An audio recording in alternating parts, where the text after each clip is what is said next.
올리겠습니다. 아멘. 우리 신앙 고백하겠습니다. 주는 시작. 주는 그리스도시요 살아계신 하나님의 아들이십니다. 우리 옆 사람과 인사하겠습니다. 십자가만 전달합시다. 네, 오늘 말씀의 제목이 자기를 부인하고 자기 십자가를 지고입니다. 그래서 이제 자기를 부인하고 그걸 이제 하다가 보면은 뭐 자기 부인 또 자기 십자가 이렇게 합니다. 옛날에 이제 제가 대학 다닐 때 그 베드로이 게임이라는 베드로이 부인이라는 이제 게임이 있었습니다. 이제 누가 뭘 하면은 그 이제 부인해서 이제 범인을 찾아내는 건데 베드로이 부인 하니까 베드로이 와이프 이렇게 생각을 하고 하는데 오늘 자기 부인 마이 와이프가 아니라 자기를 부정하는 것 이제 그거를 이제 말씀하는 겁니다. 혹시 졸다가 자기 부인 그러니까 내 부인 어디 갔나 이렇게 생각하지 마시고 하나님의 말씀 인도를 잘 받으시길 바랍니다. 자, 여러분들 그 전 세계에 발명가 그러면 누가 떠오릅니까? 에디슨이죠. 에디슨이 세계의 발명가입니다. 그래서 에디슨은 어려서부터 호기심이 많고 또 이러한 이 뭔가 엉뚱한 생각과 행동을 많이 했습니다. 그래서 닭 대신에 이 달걀을 품기도 하고 또 불이 어떻게 일어나는가 이걸 알기 위해서 헛간에 불을 지르기도 했습니다. 이제 그러던 어느 날이었습니다. 토마스 에디슨이 학교에서 편지 한 장을 들고 왔습니다. 그리고 어머니에게 그렇게 말했습니다. 어머니, 선생님이 꼭 엄마만 읽어보고 엄마에게 전해드리라고 하셨어요. 그래서 이제 그 편지 내용을 살펴본 어머니는 저 안방에 있는 에디슨을 향해 가지고 큰 소리로 그 편지를 읽어주기 시작했습니다. 에디슨은 천재입니다. 그런데 이 학교는 아드님을 교육시킬 만한 훌륭한 선생님이 없습니다. 어머님이 직접 가르치시는 편이 나을 듯 합니다. 이제 그 이후로 에디슨은 학교에 가지 않고 집에서 어머니로부터 가르침을 받게 되었습니다.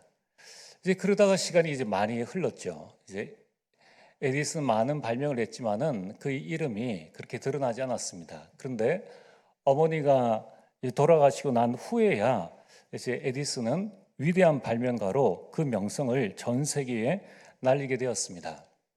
그러는 가운데에 이제 이 에디슨이 어머니와 함께 살았던 그 집을 찾아갔어요. 어머니의 생각이 나가지고 그래서 어머니 유품을 쭉 살펴보는 가운데에 어릴 때 이제 선생님이 자기를 보고 어머니에게 전달해 드리라고 했던 그 편지를 발견하게 된 겁니다.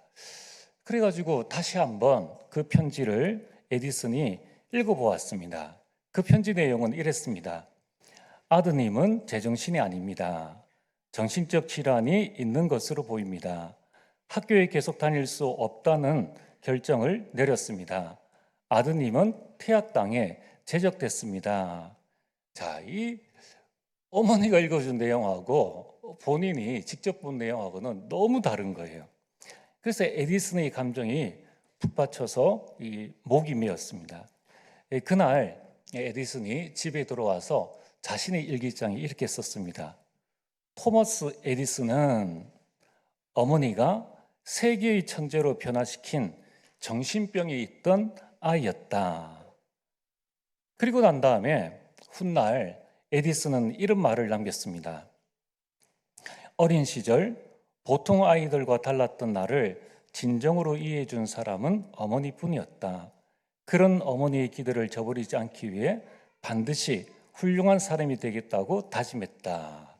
자, 이렇게 말을 했다는 것입니다. 여러분, 에디슨은 학교 교육에 잘 적응하지 못했습니다. 물론 친구 관계 또 성적 이루 말할 수 없죠. 그래서 주변 사람들은 에디슨을 얼간이라고 또 학습 부진하라고 또 구제불능이라고 그렇게 평가를 했습니다. 그런데 이 에디슨이 문제아가 아닌 특별한 아이로 자랄 수 있었던 것은 어머니 덕분이었습니다. 이 에디슨을 천재되게 한 것은 똑똑한 교사도 아니요, 좋은 학교도 아니요, 좋은 친구도 아니었습니다. 그것은 바로 어머니였습니다. 그 어머니의 무한한 사랑과 그 신뢰가 에디슨을 천재로 만들었습니다. 만약 오늘 이 시대에 하나님께서 이러한 에디슨을 여러분에게 맡겨준다면 그 에디슨 될 수 있겠습니까? 한번 우리는 생각을 해봐야 됩니다. 나의 교육 방식, 내가 지금 가정에서의 생활 방식이 과연 그때의 에디슨을 또다시 나에게 맡겨준다면 내 방식으로 그 에디슨을 에디슨 되게 할 수 있을까? 또 그런 아이가 만약 우리 교회에 왔다면 그 교회에서, 우리 교회에서 에디슨 될 수 있을까? 많은 사람들이 이 시대의 에디슨이 우리 나이에 태어났다면 에디슨 되지 못했다라고 말을 하고 있습니다. 그렇다면 아이의 문제가 아니라 결국 어른의 문제, 나의 문제고 교회의 문제라는 것입니다. 여러분, 우리가 가정에서 자녀를 대하는 모습이 자녀의 미래를 결정합니다. 교회에서 렘넌트를 바라보고 대하는 모습이 교회의 미래를 결정하는 것이고 렘넌트의 미래를 결정하는 것입니다. 여러분, 먼저 우리 서론에 금토일 시대, 지금 계속 금토일 시대를 말씀하고 있습니다. 어떻게 해야 됩니까? 가장 먼저 나부터 금토일 시대를 열어나가야 됩니다.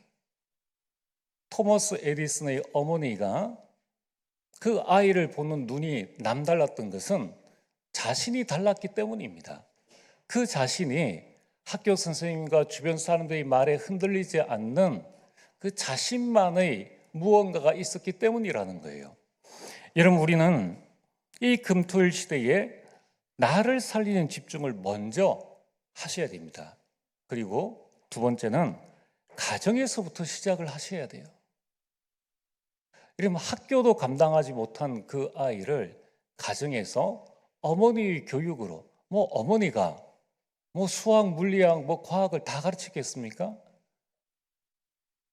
가정에서부터 시작을 해야 한다는 것입니다. 이렇게 나로부터 시작되어진 이 금토일 시대가 가정에서 렘넌트와 함께 시작되어지는 그 금토일 시대가 모여질 때에 교회에서 지속할 수 있는 금토일 시대가 만들어진다는 겁니다. 그래서 우리는 주일 오후 예배 때 사회를 세우고 또 통역을 세우게 됩니다. 지금 이제 조금 시스템을 바꿨는데 뭐냐면은 사회자가 여기 서게 되면은 통역자를 비출 수 없기 때문에 이제 사회자와 통역자를 좀 같이 비춰주는 것이 좋겠다라는 생각을 해서 이제 한쪽으로 이렇게 해서 자리를 붙여서 사회자 통역자를 세우게 되었습니다. 이제 다음 주 5주에는 우리 사회 통역이 없고요. 이제 첫째 주에는 이제 중국어 통역과 함께 우리 권사님들, 그다음 둘째 주에는 안수 집사님 사회와 그리고 영어 사회 통역 이렇게 진행되어집니다. 앞으로 우리 모든 중직자들이 정말 이 앞에 나와서 함께 하나님께 예배드리는 이런 부분들을 통해서 이제 가정에서도 이렇게 하시라는 거예요. 가정에서도 여러분들이 앞으로 구역 예배에서도 이렇게 깔끔하게 무언가 진행을 해 나가시라는 거예요. 내 생각, 내 계획 넣지 말고 정말 진행을 해 나가시고 말씀 붙잡고 어떻게 우리가 해야 될 것인가. 앞으로 우리 초등 렘넌트들까지 다 세우려고 합니다. 여러분들이 많이 기도해 주시고 정말 우리가 이제 저 3, 40년 전의 교회 시스템을 가지고는 에디슨 되게 할 수 없다라는 걸 인정을 하셔야 돼요. 지금 나에게 맡겨진 우리 렘넌트들도 똑같은 에디슨 이상의 응답과 축복들을 받을 수 있습니다. 그 안에 있는 그 렘넌트들 안에 있는 하나님이 주신 달란트들을 우리가 어떻게 개발하고 끌어내느냐 하는 것은 사실 유대인들은 아이가 자신의 달란트를 발견한 것이 아니라 부모와 주변에 있는 사람이 그 아이의 달란트를 발견해 내준 거예요.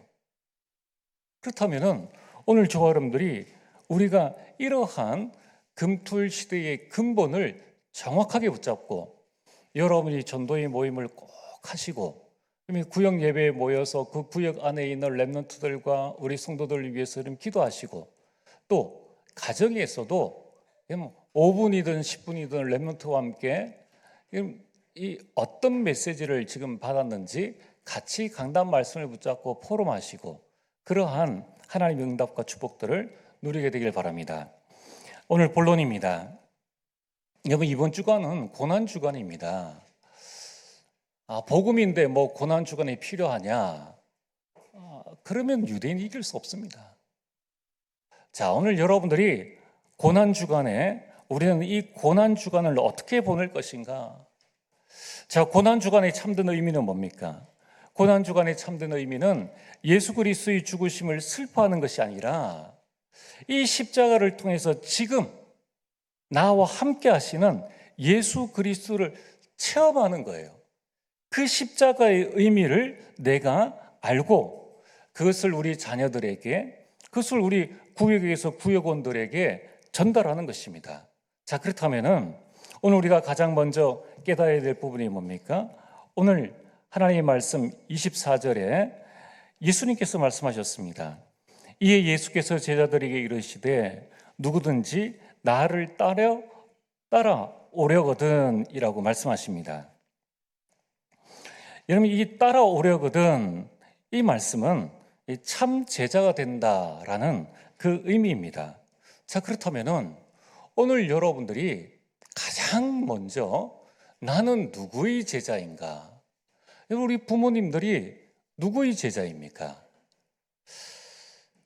우리가 다락방 안에서 좀 고쳐야 될 아주 중요한 내용들이 있는데, 가끔 보면은 이 강사하시는 분들 또는 이제 사역자로 해서 앞에 오시는 분들이 하시는 말씀이 뭐냐면은 무슨 어떤 사례 발표를 이렇게 쭉 하면서 내 제자가 이런 단어를 써요.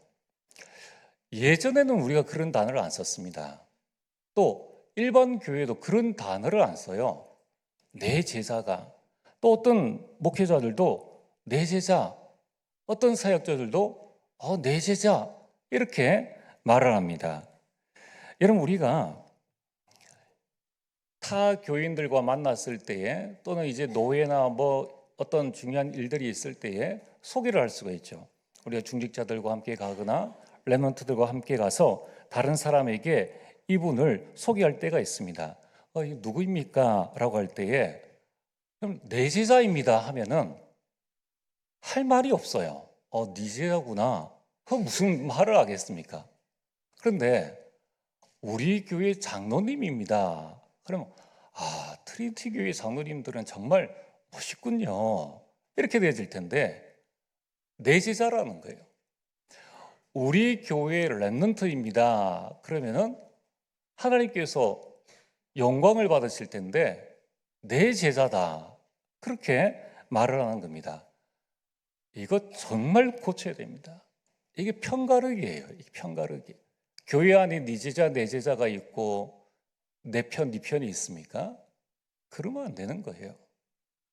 오늘 예수님이 하신 말씀이 뭡니까? 누구든지 나를 따라오려거든 그리스도를 따르려면은 그리스도의 제자가 되려면은 참 제자가 되려면은 두 가지를 해야 된다는 거예요. 사람 제자 되려면은 그 사람 말 잘 들으면 됩니다. 근데 우리는 한 번 사는 인생에 우리가 구원받고 그리스도의 제자가 되어야 되지 사람의 제자가 되어질 필요는 없다는 것입니다. 앞으로 우리 교회에서는 강단에 서든지 어느 누구든지 내 제자 그런 단어는 들 수 있으면 안 쓰면 좋겠다. 그거는 비성경적이요 비복음적이다라는 생각을 합니다. 자, 그래서 오늘 이러면 참 제자가 되려면 반드시 두 가지를 하라고 성경은 말씀하고 있습니다. 오늘 24절에 자기를 부인하고, 그래서 오늘 첫 번째 자기를 부인하라, 자기를 부정하라 이 말씀입니다. 도대체 무엇을 부인하란 말씀입니까? 여기에 대한 말씀은 마태복음 26장 69절에서 72절에 이 예수님께서 십자가에 못 박히시기 이전에 이 베드로가 예수님을 부인하는 그런 장면이 나옵니다. 이때에 이렇게 말씀하시죠. 69절에 베드로가 바깥들에 앉았더니 한 여종이 나와 이르되 너도 갈릴리 사람 예수와 함께 있었도다 하거늘 베드로가 모든 사람 앞에서 부인하여 이르되 나는 내가 무슨 말을 하는지 알지 못하노라 하며 앞문까지 나아가니 다른 요종이 그를 보고 거기 있는 사람들에게 말하되 이 사람은 나사렛 예수와 함께 있었도다 하며 72절 베드로가 맹세하여 또 부인하여 이르되 나는 그 사람을 알지 못하노라 하더라. 이 부인하다라는 단어를 여기에서 의미를 찾을 수 있습니다. 이런 부인하다라는 이 말씀은 뭐냐면은 내가 이 베드로가 지금 부인한다 이 말은 나는 예수님을 전혀 알지 못한다. 나는 예수님과 어떠한 관계도 맺고 있지 않다라고 말하는 것을 보고 부인하다라는 거 말씀하는 겁니다. 그래서 이 자기 부인이라는 것은 자신과의 관계를 완전히 끊는 것, 다시 말해서 손절하는 것, 절교하는 것을 자기 부인이라고 합니다. 여러분 우리에게 뭐가 있습니까? 내 계획이 있습니다. 내 계획과 손절하는 것. 이거는 나랑 전혀 관계없는 일이다. 내 감정, 내 뜻, 내 욕심, 내 주장, 옛사람 이거 완전히 절교하는 것, 이걸 보고 부인이라고 합니다.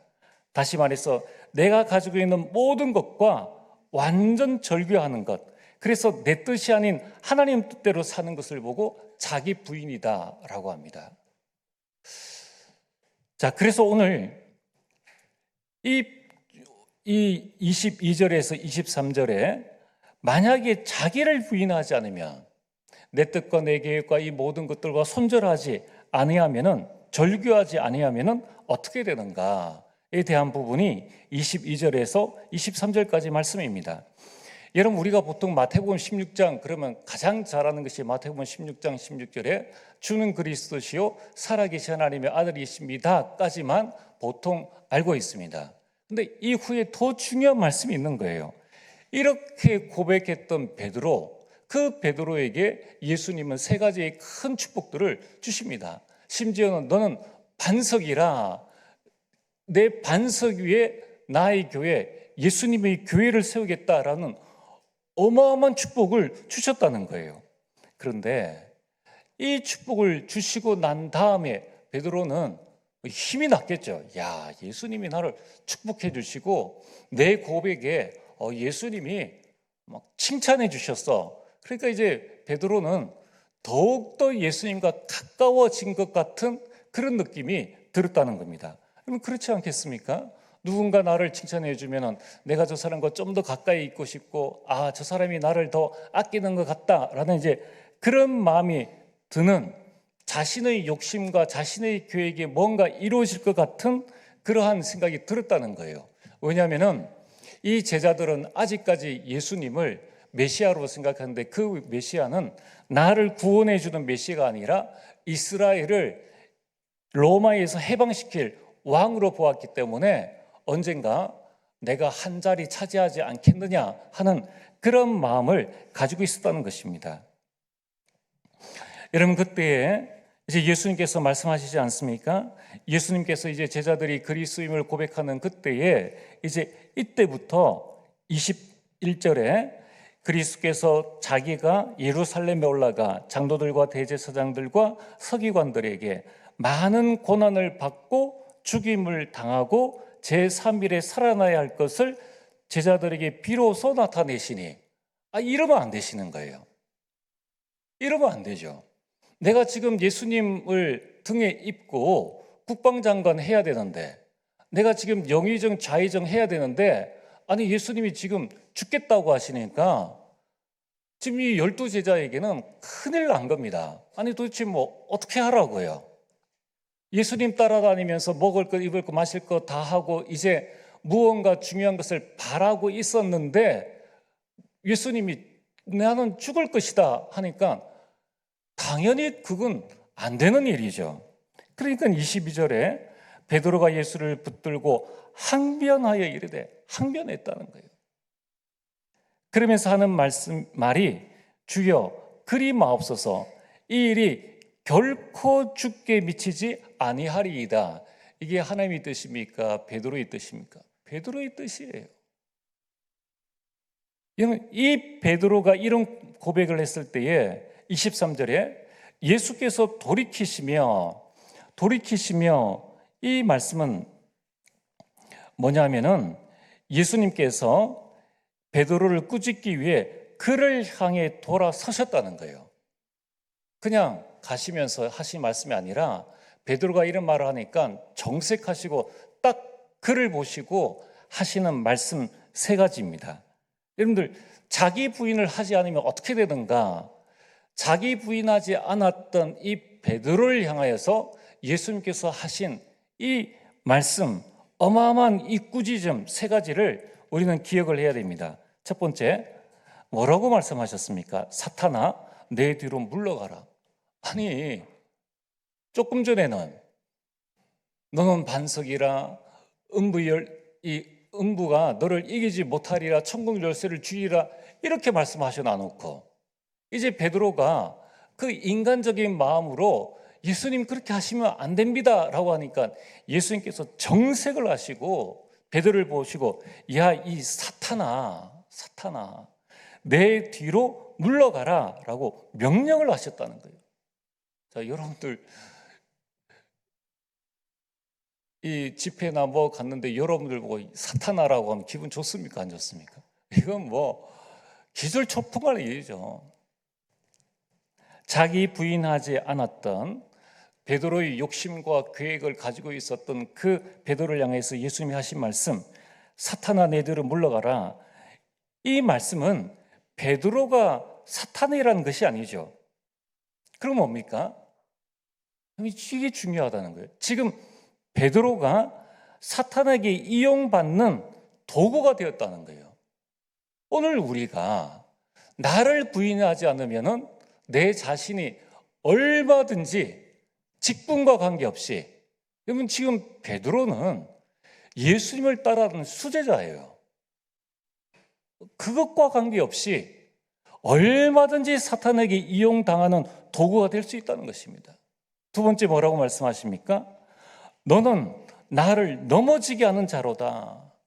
이 말씀을 직역을 하면은 너는 나에게 장애물이다. 너는 내게 방해물이야. 이게 얼마나 끔찍한 말씀입니까? 너는 나에게 방해 요소야. 너는 나에게 방해거리야. 아니, 수제자를 보고 그렇게 말씀하십니다. 왜 방해거리입니까? 세 번째, 하나님의 일을 생각하지 않고 사람의 일을 생각하는도다. 하나님의 일은 뭡니까? 하나님께서 지금 예루살렘으로 올라가셔가지고 고난을 받고 죽어야 하는 것이 하나님의 일이에요.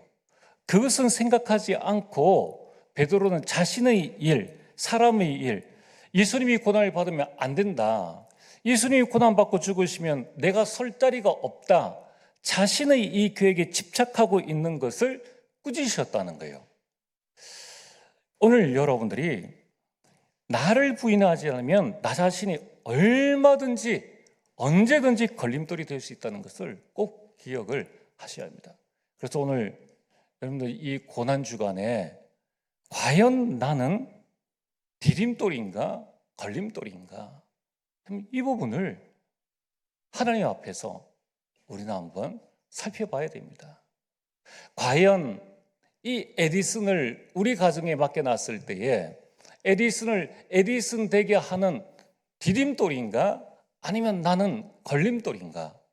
과연 나는 우리 교회의 디딤돌인가 우리 교회의 걸림돌인가? 자, 그렇다면은 오늘 두 번째로 이 고난 주간에 우리는 무엇을 생각해야 됩니까? 참 제자가 되려면 자기 십자가를 지라고 말씀하셨습니다. 여러분들, 사람은 누구든지 십자가 하면 고난이고 죽음입니다. 그것은 형틀입니다. 그래서 모든 사람들은 십자가를 싫어합니다. 영광만 사모한다는 거예요. 지금도 똑같지 않습니까? 자, 그렇다면 자기 십자가는 뭡니까? 내가 감당해야 할 사명이라는 거예요. 여러분, 예수님은 그 당시에 사형수가 십자가의 형틀을 지고 그 처형 장소까지 가야 하는 것, 이것이 자기 십자가예요. 이것을 누가 대신 져줄 수는 없는 것입니다. 그래서 예수님은 자신의 십자가를 지고 실제로 그것을 실천을 하셨다는 거예요. 어떤 사람이 그 당시에 예수님이 지셨던 그 당시에 로마의 십자가가 어느 정도인가를 실제로 한번 만들어 봤다고 합니다. 만들어 보니까 그 십자가가 가로는 2m, 그리고 세로는 3m이고 무게는 75kg이라고 합니다. 75kg. 우리가 뭐 엽기 75 드는 거는 딱 규정되어 있기 때문에 괜찮죠. 나무는 사각으로 되어 있기 때문에 실제로 어떤 사람이 져보니까 이 한쪽으로만 져야 되는 거예요.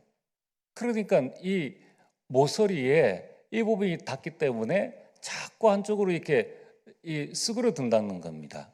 그리고 3m를 되기 때문에 이걸 번쩍 들고 가는 것이 아니라 땅에 끌고 가야 되니까 그 마찰력으로 75kg 이상 되어지는 그 무게를 감당해야 한다는 것입니다. 그리고 골고다는 평지나 내리막길이 아닙니다. 오르막길이라는 거예요. 그냥 올라가기도 힘든 그 길을 75kg의 그 십자가, 이 모난 십자가를 지고 끌고 올라가는데 머리에는 가시면류관을 썼습니다. 여러분 처음에 힘이 있을 때는 그냥 어깨에만 짊어지고 가면 되는데 점점 가면서 힘을 잃어가니까 이것을 점점 머리 쪽으로 하기 때문에 한 걸음 한 걸음 움직일 때마다 이 가시와 이 십자가가 부딪힘으로 말미암아 자꾸 찔린다는 거예요. 그래서 예수님의 그 십자가에 보면은 이게 피가 이제 흘러내린 것을 보이죠. 처음에 꽉 누른 그때에 쏟아진 피와 한 걸음 한 걸음 걸으면서 십자가랑 부딪힌 그쪽에서 점점 파고드는 그 가시로 말미암아 흘러나오는 그 피였다는 것입니다. 이렇게 해서 얼마를 걸어가셨는가? 600m를 걸어가셨다고 합니다. 그럼 75kg이면 쌀 몇 가마입니까? 그렇죠?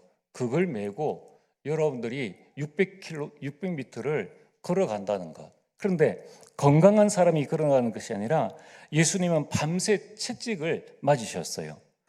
그리고 침뱉음을 당했습니다. 이 주먹으로 맞으셨어요. 그러니까 이제 예수님이 가다가 이 십자가에서 쓰러지죠. 쓰러질 때의 그 충격은 여러분들 그냥 내가 넘어져도 큰 충격인데 그걸 붙잡고 넘어질 때에 온몸에 오는 충격은 훨씬 더 크다는 것입니다. 예수님은 자신의 사명, 자신의 십자가를 지셨습니다. 여러분 그런데 그 십자가는 뭡니까? 내가 있어야 할 자리에 예수님께서 대신 그 십자가를 지신 거예요. 저와 여러분들의 죄, 온 인류의 죄를 위해서 예수님은 기꺼이 자기 십자가를 지셨습니다. 예수님께서 십자가를 지심으로 하나님의 진노가 십자가에 쏟아지셨고 그 대신 우리는 아무런 대가 없이 자유함을 받게 되었습니다. 내가 받아야 할 진노를 예수님께서 십자가에서 다 받으신 거예요. 예수님은 자기 십자가를 자기가 지고 가셨습니다. 그러면 이처럼 지금 성경에는 자기 십자가를 진 사람들이 있습니다.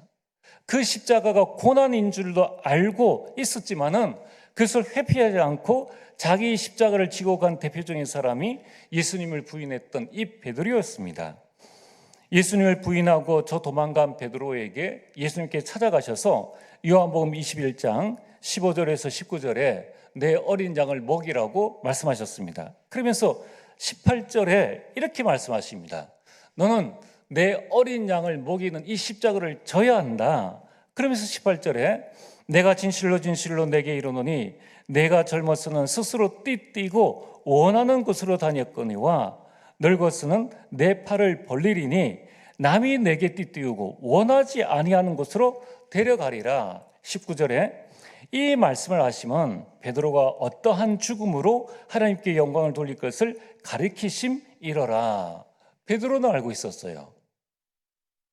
이 십자가를 짐으로 나에게 오는 것이 바로 고난이요 죽음이다. 그러나 베드로는 자신의 십자가를 지고 갔다는 것입니다. 여러분, 바울 또한 자신의 십자가를 졌습니다. 사도행전 9장 15절에 주께서 이르시되 가라, 이 사람은 내 이름을 이방인과 임금들과 이스라엘 자손들에게 전하기 위하여 택한 나의 그릇이라. 그리고 16절이 중요하죠. 그가 내 이름을 위하여 얼마나 고난을 받아야 할 것을 내가 그에게 보이리라. 바울의 십자가는 영광이 아니에요. 바울은 이 복음 증거하는 이 십자가를 짐으로 많은 고난을 당할 것을 이미 알고 있었다는 것입니다. 여러분, 그렇다면은 오늘 이 시대에 하나님께서 각 사람에게 주신 나의 십자가가 있다는 거예요. 나의 십자가가 있다는 겁니다. 여러분, 그것은 개인마다 다 다릅니다. 하나님께서 우리에게 복음을 주셨는데 이 복음이 복음되기 위해서 내가 져야 될 십자가가 있다는 거예요. 에디슨을 에디슨 되게 하기 위해서 그 어머니가 져야 했던 학교에서 버림받은 아이의 양육의 그 십자가를 그 어머니가 짐으로 말미암아 에디슨이 되어졌다는 것입니다. 여러분, 오늘 여러분들의 십자가는 뭡니까? 우리는 다 영광만 구하고 있다는 거예요. 다 나만 알아주기를 원하고 다 나만 포커스를 맞춰주기를 원한다는 것입니다. 그러나 오늘 참 제자는 나를 부인해야 된다. 참 제자는 정말 나를 따라오려거든 나의 십자가, 여러분 개개인의 십자가를 져야 한다라고 예수님은 분명히 말씀하셨습니다. 그 십자가가 뭡니까? 어떤 사람은 자기에게 잘못한 다른 사람을 용서하는 그 십자가, 그 고난을 져야 한다는 거예요. 여러분, 어떤 사람에게는 그 힘든 자녀의 양육의 십자가가 있다는 겁니다. 어떤 사람은 아무 대가도 없는데 교회를 위해서 헌신하는 그 헌신의 십자가, 어떤 분에게는 참 이 가정 경제의 그 어려움, 또 이 그리스도를 증거하기 위해서 뭔가 그리스도인으로 선하게 살기 위해서 보증을 섰는데 여기에 대한 경제의 십자가, 여러분 그러한 많은 가정 복음화의 십자가, 또 직장 복음화의 이런 십자가가 있었다는 것입니다. 오늘 여러분들에게 질문을 드리고 싶습니다. 여러분들은 과연 내 십자가를 얼마나 지고 가고 있습니까? 우리는 눈앞에 보이는 영광을 위해서 내가 져야 될 십자가를 내려놓는다면 그거는 참 제자가 아니라는 거예요. 그렇다면 오늘 세 번째로, 내가 나를 부인하고 내가 나의 십자가를 지고 주님을 따르는 것이 과연 가능한 일일까? 내가 이 일을 할 수 있을까? 여러분, 사람은 스스로 절대 자기를 부인할 수 없습니다. 그게 사람의 본성이에요. 어느 누구도 자기 십자가를 자기 스스로 지지는 않습니다. 알고도 안 줘요. 다 영광만 바라고 다 자기 생각, 자기 계획, 좋은 것만 취합니다.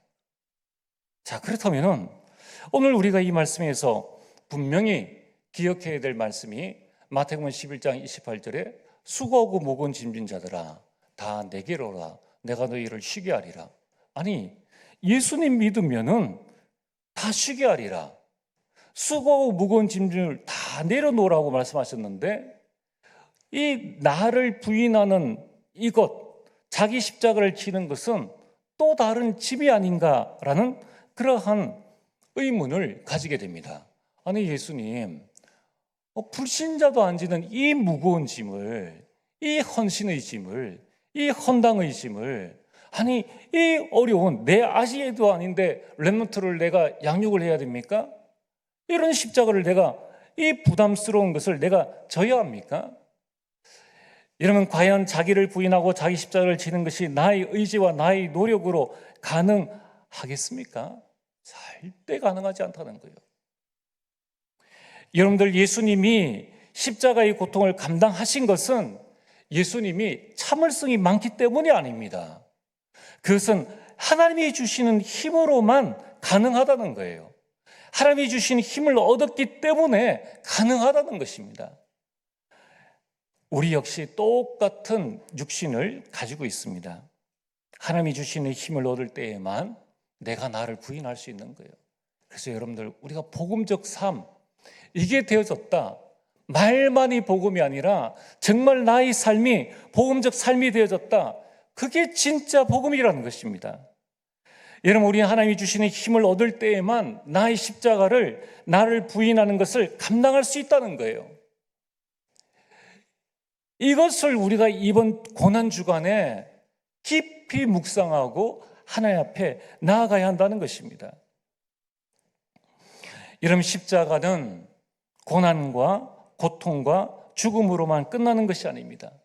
그 십자가의 고난을 통과한 이후에, 그 여정 이후에 부활의 영광이 있다는 것을 우리는 명심해야 한다는 것입니다. 어떻게 해야 됩니까? 갈라디아서 2장 20절에 바울의 고백처럼 내 안에 그리스도께서 사시게 하는 거예요. 날마다 나를 십자가 앞에서 죽이는 것입니다. 스가랴 4장 6절에 이는 힘으로 능으로 되지 아니하고 여호와의 신으로 가능함이라. 내 힘으로 절대 안 된다는 것입니다. 그래서 예수님께서 언약을 주시고 난 다음에 오직 성령의 충만함을 입으면은 위에서 주신 권능을 받는다라고 말씀하셨습니다. 12제자들 어떻게 되었습니까? 베드로는 그 십자가에 거꾸로 여러분 순교했습니다. 자신의 힘으로 한 게 아니에요. 하나님이 주시는 그 힘이, 성령 충만함을 누리게 되니까 그 순교를 감당할 수 있었다는 것입니다. 여러분, 그래서 우리는 늘 날마다 복음을 묵상하고 복음 집중의 시간을 가져야 됩니다. 이러면 이 복음에 충만할 때에 빌립보 4장 13절 내게 능력 주시는 자 안에서 내가 모든 것 나도 부인할 수 있고 나의 십자가를 내가 기쁨으로 지고 갈 수 있다는 것입니다. 오늘 결론입니다. 갈라디아서 3장 1절에 바울이 갈라디아 교인들에게 이렇게 말씀하고 있습니다. 어리석도다 갈라디아 사람들아, 예수 그리스도께서 십자가에 못 박히신 것이 너희 눈앞에 밝히 보이거늘. 그 당시에는 보였다는 거예요. 그 당시에는 예수님께서 직접 그들과 함께 계셨고 빌라도로 말미암아 예수님이 직접 역사적으로 십자가에 못 박히신 것이 너희 눈앞에 보이거늘 누가 너희를 꾀더냐. 다른 것에 미혹되지 말라는 거예요. 여러분, 사단은 지금도 계속 우리 자신에게 자신이 미혹되도록 한다는 것입니다. 십자가, 이 골고다의 십자가가 아닌 영광만을 바라보도록 계속 미혹한다는 것입니다. 오늘 여러분, 우리는 십자가의 은혜만 사모하게 되기를 주의 이름으로 축복합니다. 십자가의 그 은혜가 뭡니까? 내 자리와 예수님의 자리가 바뀌었다는 거예요. 그 은혜를 우리에게 주신 것입니다. 예수님은 우리를 위해 자기를 부인하시고 자기 십자가를 지셨다는 것입니다. 두 번째로 우리는 십자가의 능력만 바라봐야 합니다. 이미 십자가는 나의 죄값을 지불하는 것입니다. 그래서 이제 그 십자가로 말미암아, 그 능력으로 말미암아 우리는 삶 저주에서 완전한 해방이요 자유함을 누리게 되었다는 겁니다. 이제 우리는 십자가만 체험하고 전해야 합니다. 죄에 대하여 죽은 나, 나에 대하여 죽은 나로 살아가는, 그래서 내 마음속에 어떤 환경에서도 하나님 주시는 그 평안함을 전하는 큰 축복을 누리게 되길 바랍니다. 이제 이번 한 주간 정말 여러분들이 고난 주간에 우리는 무엇을 묵상해야 될 것인가? 과연 나는 그리스도와 함께 죽었는가? 나는 나를 부인하고 있는가? 나는 나의 십자가를 기쁨으로 지고 있는가? 그래서 다음 주에 이 부활의 영광을 우리 모든 성도님들, 또 방학 중에 있는 성도님과 함께 누리게 되기를 주의 이름으로 축복합니다. 전능하신 아버지 하나님, 참으로 감사를 드립니다. 아버지 하나님이여, 나를 부인하고 나의 십자가를 지고 그리스도를 따라가는 참 제자가 되게 하여 주옵소서. 예수님 이름으로 기도드리옵나이다. 아멘.